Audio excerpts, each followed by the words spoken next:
me hospitalizo por asma, por lo menos asma severa una vez al año. Yo uso corticoides y a pesar de usar corticoides no me va bien. He requerido aumento de mi dosis de corticoides o aumento de antileucotrienos o aumento de antimuscarínicos en los últimos meses.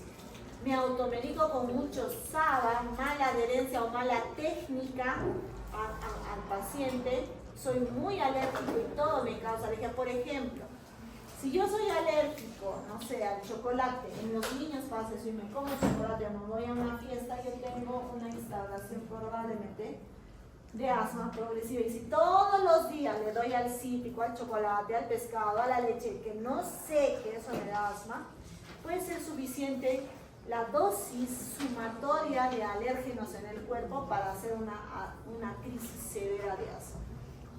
Lo más importante es, si mi paciente ya tuvo un antecedente de asma severa que lo llevó a la UCI, ese paciente tiene riesgo de morirse. Tenemos harto paciente fallecido por asma. Entonces, llega la emergencia y yo tengo que saber, mi paciente tiene una crisis leve, una crisis moderada, una crisis grave o con riesgo casi vital.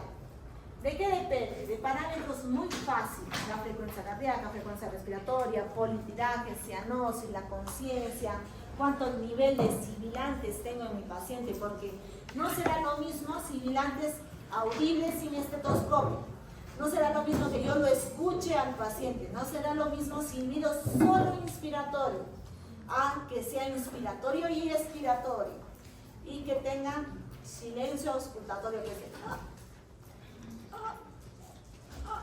¿no? Y entonces el paciente ya no tiene capacidad ni siquiera de inhalación y exhalación, ya tiene una mala respuesta.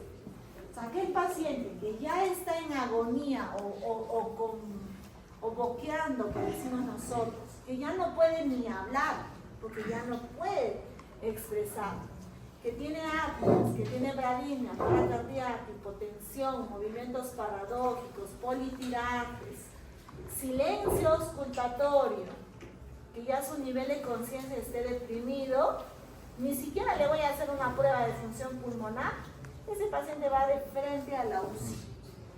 Lo intubo, lo tengo que intubar desde la emergencia, manejar bien los movimientos, ¿no? Y si yo tengo una crisis grave, tendré taquicardia, tendré frecuencia respiratoria elevada, podré hablar palabras, pero ya no cuento al paciente cómo estoy, tengo disnea intensa, tengo politirajes, tengo sibilantes, todavía estoy normal en mi conciencia, puedo hacer una prueba de función pulmonar con un BEFMA menor al 50%, ya tengo insuficiencia respiratoria. Entonces, el paciente con asma que ya tiene insuficiencia respiratoria, por lo menos es una crisis moderada y se hospitaliza. Cuando yo tengo una crisis leve, como yo hiperventilo, yo tengo alcalosis respiratoria con hiperoxia en el agua. Mi primera respuesta es alcalosis respiratoria con hiperoxia en el asma leve. Ese paciente lo nebulizo, le doy y lo mando a su casa. Pero si yo tengo insuficiencia respiratoria con compromiso oxigenatorio y mucho peor, si tengo compromiso del CO2, se hospitaliza mi paciente. Y si tengo compromiso del CO2, se va a la UCI. Si tengo compromiso oxigenatorio, ahí varía. Tengo politirajes muy severos, disnea muy severa, no mejoro con la saturación, ya tengo insuficiencia respiratoria, techo que ya es una crisis grave y lo hospitalizo.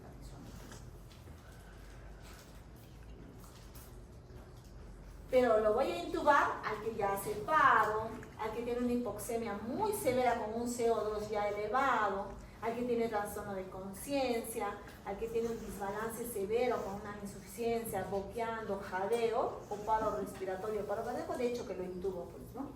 Para evitar que mi paciente se muera y lo llevo a la emergencia. Ya dijimos que no todo lo que sirve es asma, esto lo saben mejor que yo ustedes. Es importante ver el paciente diabético, el paciente con infección, el género masculino, el que requiere ventilación mecánica, son predictores de riesgo de mortalidad en mi paciente asmático.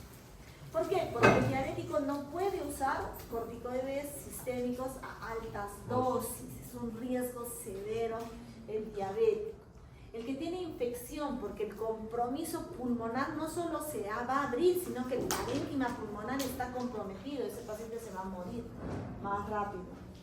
Lamentablemente los varones siempre tienen mayor riesgo de mortalidad desde el nacimiento y el embarazo, ¿no, chicas? Y el que requiere ventilador mecánico.